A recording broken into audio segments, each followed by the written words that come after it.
જય માતાજી, જય શ્રી રામ, હર હર મહાદેવ. મિત્રો, સ્વાગત છે તમારું આજના વ્લોગમાં. આજે ભાઈ શરૂઆત થઈ ગઈ છે પવિત્ર શ્રાવણ માસની.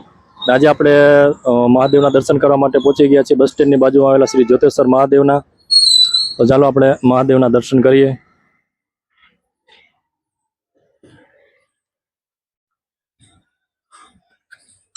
ભાઈ બહુ જૂનું મહાદેવનું મંદિર છે અહીંયા,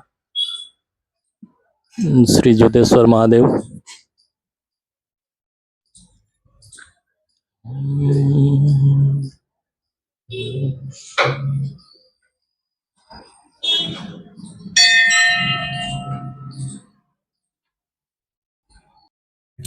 ભાઈ મહાદેવના મંદિરની સામે જ આવેલું છે શ્રી અઢીલા મંદિર.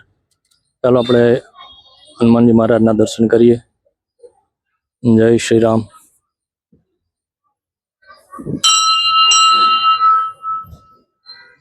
જો છે ને સાક્ષાત હનુમાનજી મહારાજ. તો અમે નાના હતા ત્યારે અહીંયા દોસ્તી હાઈસ્કૂલમાં ભણતા ત્યારે બહુ અહીંયા હનુમાનજી મહારાજના દર્શન કરવા માટે આવતા હતા. મહાદેવના મંદિરની બાજુમાં જ આવેલો છે જે નાની એવી ભાઈ દેરી છે સંતોષી માતાની. જય સંતોષી માતા. હવે તો આપણે શ્રાવણ મહિનાના 30 દિવસના અલગ અલગ મહાદેવના વાંકાનેરના દર્શન કરવાના છે. તો ચેનલને ભાઈ સબસ્ક્રાઈબ ના કરી તો સબસ્ક્રાઈબ કરજો, લાઈક કરજો અને શેર કરજો. મળીએ હવે આવતીકાલે નેક્સ્ટ દિવસે. ત્યાં સુધી બધા મિત્રો જય માતાજી, જય શ્રી રામ, હર હર મહાદેવ.